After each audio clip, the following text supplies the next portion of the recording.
pala si Linda. Linda Walker! Linda Walker? Si Linda Walker nga! Halika. Halika! Tuloy. Halika. Upo ka. Upo. Thank you. Di ko akalaing roomies tayo. Napakapalad ng munting kwarto namin dahil sa pagdating mo, Linda. Genius! Ang galing-galing mo talaga. Sobra. Ako rin. Tanong ko lang, paano ka naka 700 sa exam? Kasi kahit anong aral gawin ko, hindi ako nakataas sa 620. Gusto niyo mag-improve? Oo. Good. Basta simula ngayon, sundan ang pace ko. Aral lang. Okay. Talagang mag-aaral kami. Gising! Gising na! Anong oras na? 5:01 a.m. na, kaya bangon na. Tara, mag-aral na tayo. 5 a.m.? Bangon na dyan! Gising! Bawal matulog hanggat hindi pa tapos. Ang babata niyo, ang takaw niyo sa tulog. Oh. Saan lakad niyo? Weekend na bukas. Chance na para i-push yung sarili natin. Kaya mag-practice test tayo, okay? Bossing, 2 linggo na kaming hindi nakakauwi sa mga bahay namin. Ngayon, gets ko na. Kaya deserve mo maka 700. Di ko talaga kaya. Linda, hindi ka uuwi? Hindi, no? Sige. Since may plano kayong lahat ngayon, hindi ko na kayo pipigilan. Sige na. Basta ako, hindi ako titigil mag-aral. Bye-bye! Go.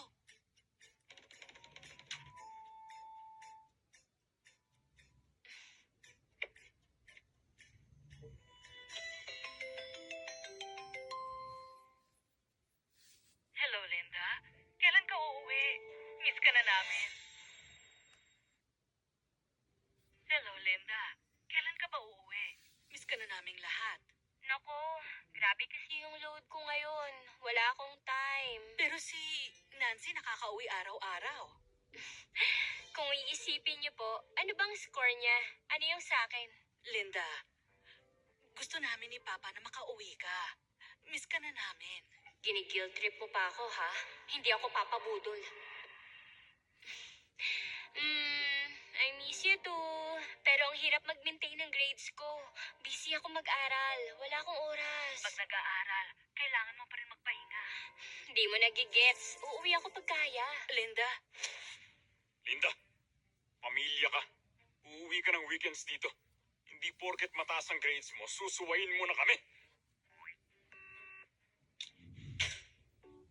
Math vectors are... Linda! Diyos ko, natatrap nila ako sa school. Ngayon, kailangan ko pang isakripisyo ang study time ko para sa kanila. Linda!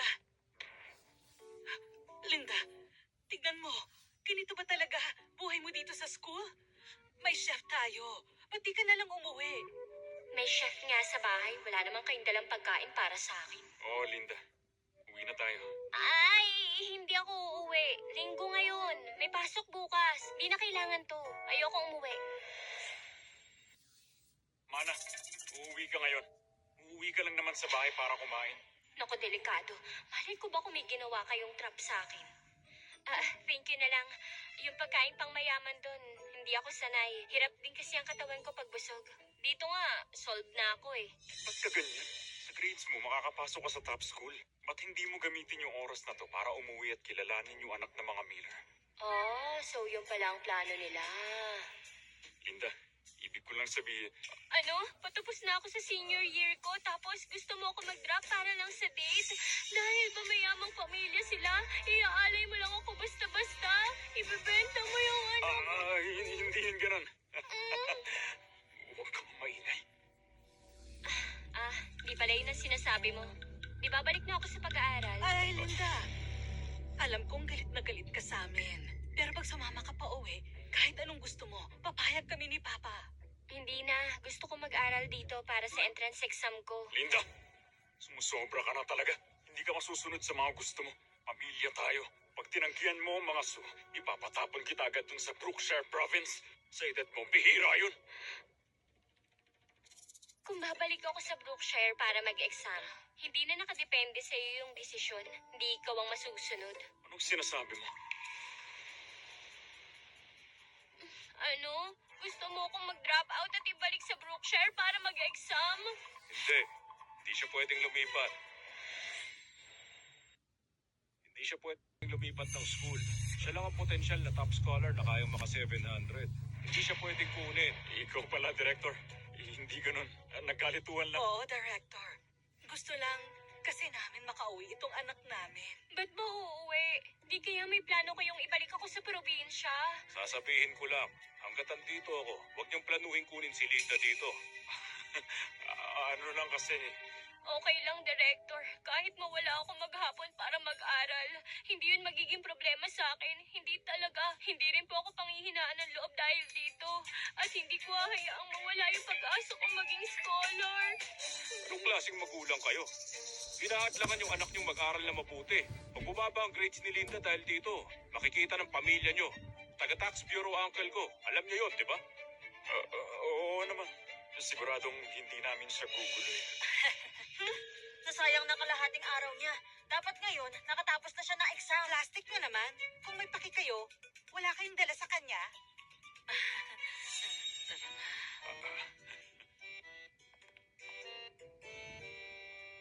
O Linda, mag-focus ka lang na mabuti at mag-aral. Pag may problema, puntahan mo lang ako. O sige, sige na. Pag talagang malakas ka, sure na babakapan ka ng universe. Hindi ko na kailangan ng kaplastika ni Mr. at Mrs. Lewis.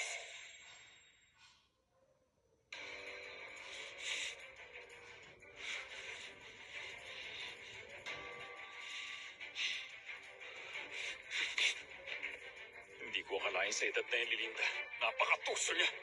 Honey, anong sinasabi mo? Pag mag-top scholar nga siya, sentro siya ng atensyon sa capital city. Pag malaman ng publiko hindi na siya umuwi sa atin, mapapahiya tayo. At gagamitin yun ng mga kalaban natin. Maapektuhan ang stock price natin na maaari natin ikabagsak at ikalugmok. Pag mangyari yun, mananugot tayo sa headquarters. Ganun pala kabigat. Ayaw niyang bumalik. Anong magagawa natin? Si Director, pinoprotektahan pa siya. Pa, ma, andyan na kayo? Nancy, meron akong hihinging pabor. Ano po yun? Well, maghanda ka ng healthy meal. May pasok na bukas. Nancy, ikaw mismo ang magde-deliver ng kay Linda. Ano? Nancy, bukas, aabot mo yun kay Linda sa harapan ng mga kaklase niya. Magkasundo kayo. Iparamdam mo na iisang pamilya tayo.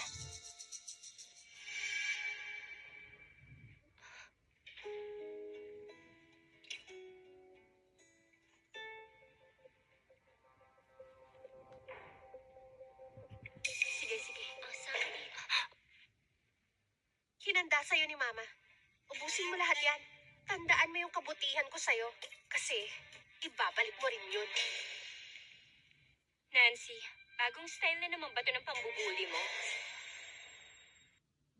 Ano bang section mo? Anong karapatan mong ibuli ang genius namin? Hindi ko matatanggap yan. Isoli mo na. Ginawa ko ng part ko. Bigayan ng parents ko sa'yo. Kunin mo. Ang bait ng pamilya ko sa'yo, ha? Dahil hindi nila ako mapauwi, pinadala nila si Nancy para lambingin at suyuin ako.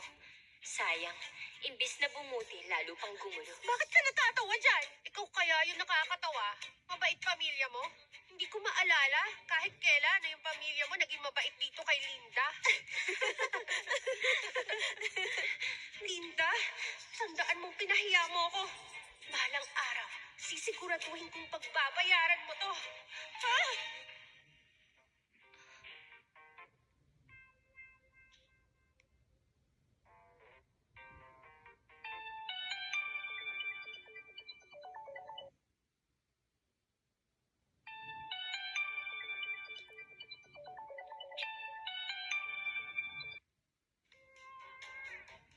Ano yun? Prinsesa ng pamilya namin tong si Nancy. Bakit mo siya pinahiya? Bukas, dapat dalan mo siya ng pagkain dun sa classroom niya. Pakita mong close kayo. Mukha bang ganun kaming ka-close dalawa? Ninakaw niya identity ko. Niyayabang niya palagi sa akin. Ba't ako sisip-sip sa kanya? At ikaw, nagpa-botox ka ba dyan sa utak mo? Ba't mo inisip na susunod ako sa'yo? Linda, ikaw!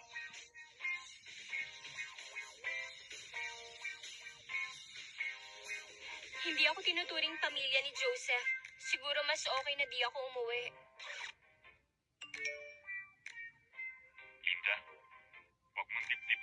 sabi niya. Alipay payment received 20,000.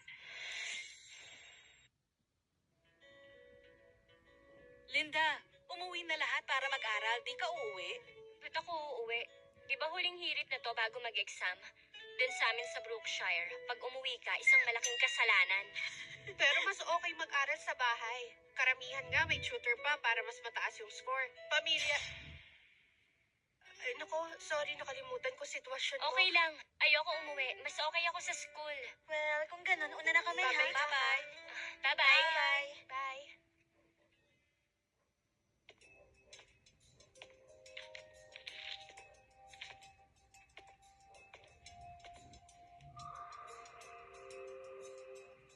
Hoy, pinapauwi ka ng parents ko.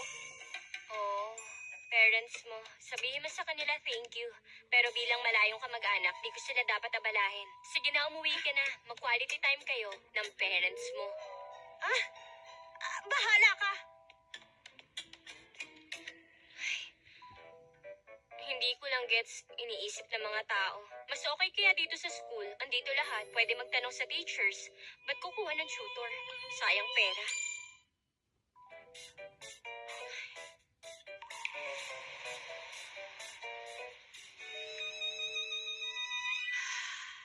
Linda, wala ka ng time mag-emote ngayon. Malapit na ang entrance exam. Laban!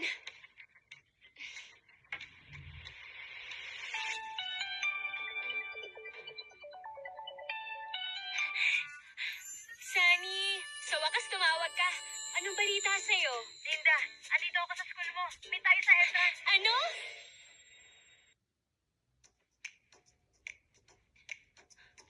Ay! Linda! Oh, dambahin ba ako, girl? Muntik nang matapon yung dala ko. Sobrang na-miss talaga kita, Sunny. Okay na. Andito na ako, di ba? Tahan na. Malapit na ang exam mo. Sige, baka malasin ka. Ay, hindi. Ba't nandito ka? Nandito ako para alagaan yung top-notcher. Malapit na exam. Wala kang pamilya dito. Kaya ito ako para mag-cheer. May dala ka pang pagkain. Ang bait-bait mo talaga sa akin. Ang bango. Aba, syempre naman. Madami kasi pagkain sa labas. Ngayon, importante, maging healthy ka. Lahat ng pagkain bago ng exam, ako nang bahala. Sunny, ba't ang bait mo sa akin? Ano ba? Tumahan ka na nga. Ready na lucky dress ko kasi ako yung pinakabonggang parent doon. Pero paano trabaho mo? Ikaw yung unang bata sa ampunan na magka-college. Baka nga mag-top scholar ka pa. Yung trabaho ko, Kebs na. Saka pala, di ba ikaw bahala sa akin sa future? Kaya eto na, early investment ko, ha? Ako, si Linda Walker. Hindi nagkulang sa pagmamahal.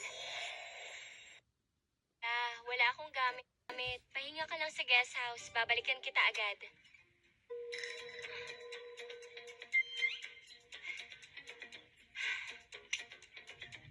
Perfect. Pagpasok ni Linda, malalak siya sa loob. Wala na halos tao. Sino kayang sasaklolo? Salbahe talaga tong si Nancy. Linda, ito yung bayad sa pambubuli sa akin. Siguradong matatakot ka. Mati-distract sa exam at babagsak ka. Ha!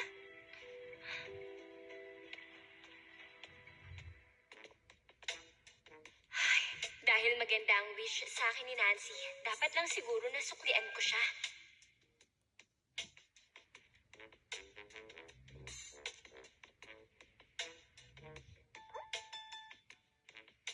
Ay, bakit walang nangyari?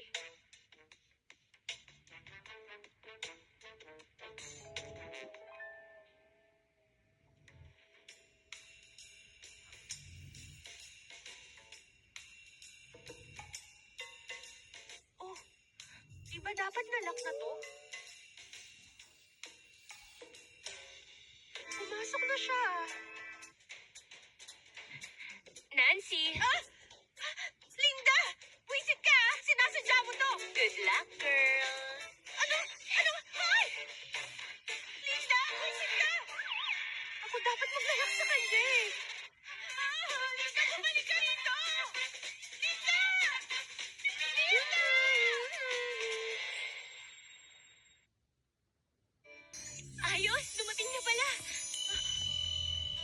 Anong nangyari? Natakot ako sa'yo. Anong dumating? Yung bagong ID ko na may capital city address. Nag-apply ako pagkatapos lumipat. Ang sabi na deliver na daw ngayon. Kukunin ko lang muna.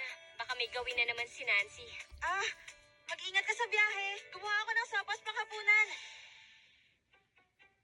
Sana hindi ko makasalubong ang mga Louis ngayon.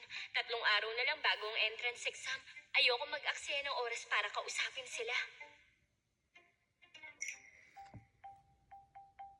Ay, ito na yung capital city ID ko. Linda, Ay, nandito pala kayo.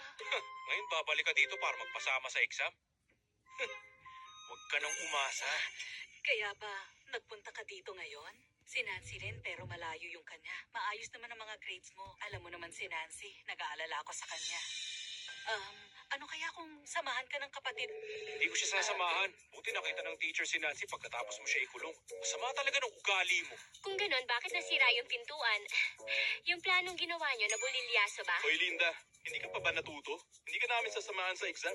Ay, hindi man lang ba kayo naawa sa akin? Delikadong bumiyahe mag-isa. Pahingin na lang pera. Anong? Pati pera, hindi pwede. Sige na nga, matutulog na lang ako sa waiting shed sa labas ng exam hall ng ilang araw.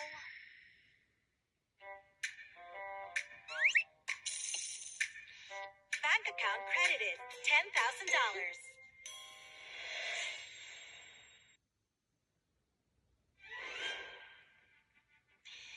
Ito, makakatulong to sa pag-aaral mo. Lumamig na rin naman yan. Basta dapat uminom ka ng marami para hindi ka mahirapan. Ah, oo nga pala. Ito pala. Iiwan ko sa may pinto para hindi makalimutan. Hindi. Kailangan ko uling i-check lahat. 0.5 black ballpoint pen, isang pencil, eraser, ruler, admission ticket, ID card at saka marking pen. Kompleto na pala. Linda, huwag kang kakabahan bukas ha. Ay, 8 beses mo nang chinecheck lahat. Hindi ako kinakabahan, tsaka walang dahilan para mag-alala. Mabuti. Oo, huwag kang kabahan. Tumikto ka kaya? Maupo ka lang muna. Sige, sige. Teka, nasa balitan uulan bukas. I-check ko baka butas yung payong mo. Tsaka ayo din band-aids na rin. Dapat may pamalit ka rin damit. Baka madapa ka bukas. Hindi. Linda, huwag kang kakabahan bukas ha. Basta aayusin ko na lang lahat. Oo na. Hindi mo naman kailangan mag-alala. Marami ka nang naitulong sa akin, Sunny. Lahat naman ng inaral ko, sinaulo ko naman lahat. Hindi ako magkakaproblema bukas. Linda, sigurado ako ang kinabukasan mo magiging maganda. Hindi lang ako, tayong dalawa.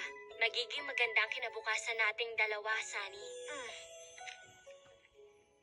Isulat nyo muna ang pangalan nyo at exam number. Hintayin nyo muna yung bell bago nyo sagutan.